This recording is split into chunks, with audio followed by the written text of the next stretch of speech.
Would be for Nabil. Can you explain with logic and a rational way the concept of the Trinity? Yes. Great. Next question.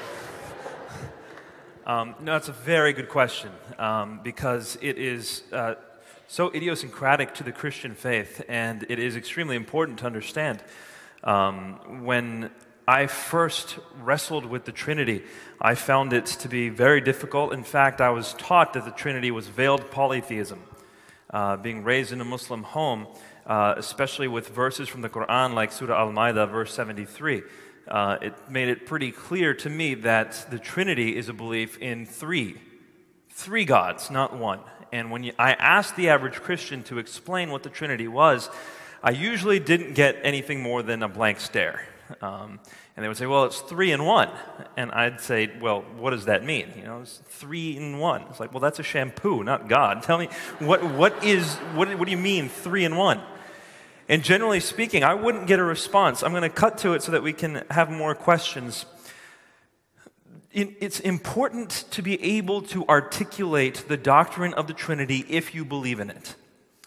If you believe in it, be able to articulate it. Otherwise, you don't really know what you believe in, and you don't actually believe it. You want to believe it, but you don't know what it is.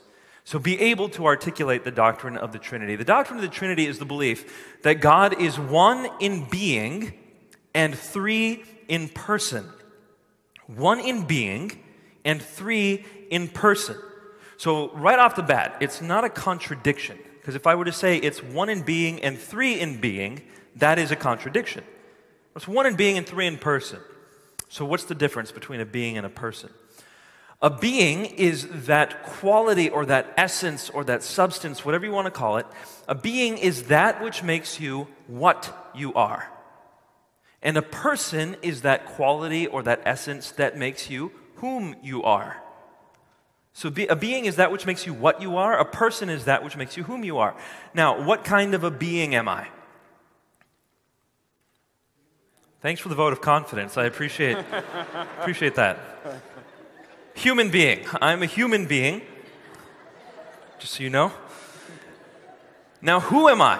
I am Nabil Qureshi. So what I am is a human being. That's my being. Who I am is Nabil. That's my person. The two are not the same thing. All of us in here share essentially the same type of being that we are. We are human beings, but none of you share essentially the same kind of person that I am. We're all different persons. So the characteristic of a being is very different from that of a person. I am one being with one person. God is one being with 3 persons, Father, Son, and Spirit. Is there anything like that on this earth? No. But does that mean God cannot be one being in 3 persons? Absolutely. It means he can be that if that's what he is. There's no way we can know these deeper things about God apart from revelation. I do think that there is enough evidence in this world for us to conclude that God exists. I think it is the most rational conclusion. It's the most, it covers the most data. It makes the most sense. It fulfills, I think, the criterion of Occam's razor. I think it works. But how much can we know about God after that point? I think revelation is necessary to know the deeper things about God, and this is one of them, that God is 3 in 1. Tied in with this concept, then, of Trinity is also the idea of the persons of God. What does it mean for Jesus to be the Son of God? What does it mean for God the Father to be the Father? These are different roles in the Trinity, and oftentimes people see the term Son and then impute inferiority to the Son. In a sense, that's accurate to do. So let me put together some Bible verses for you, because especially when I debate Muslims or dialogue with them, these issues come to the fore, as they did with me when I was a Muslim. Some people will say that Jesus says things like in the Gospel of John, he says, the Father is greater than I. How is it possible that Jesus is God when he says, the Father is greater than I? And I would answer that question by saying, in our organization, Uncle Ravi Zacharias, he is the CEO of the organization. He is greater than I am. I'm at the bottom of the totem pole, he's at the top. And right now I'm earning brownie points. So he is greater than I am, but he is a human, just as I am. So his being is essentially equal to mine. He's a human being, I'm a human being, we're equal in that sense, but his role is greater than mine, and I'm inferior in that sense. So when Jesus says the Father is greater than I, the being is equal, the role is different. And this is how the Trinity all comes into focus when we start reading the Scripture. One last thing I want to close with is some people will say to me, but Nabil, the Trinity is not present in the Old Testament. This is something new that Christians came up with. I don't think so. I think when you start reading the Old Testament a bit more carefully, now through the lens of clarity that we have from the New Testament, you start seeing it in the Old Testament. And people might say, where? Where did we start seeing the Trinity in the Old Testament? I see it in the first verse of the first chapter of the first book of the Bible. Genesis chapter 1, verse 1.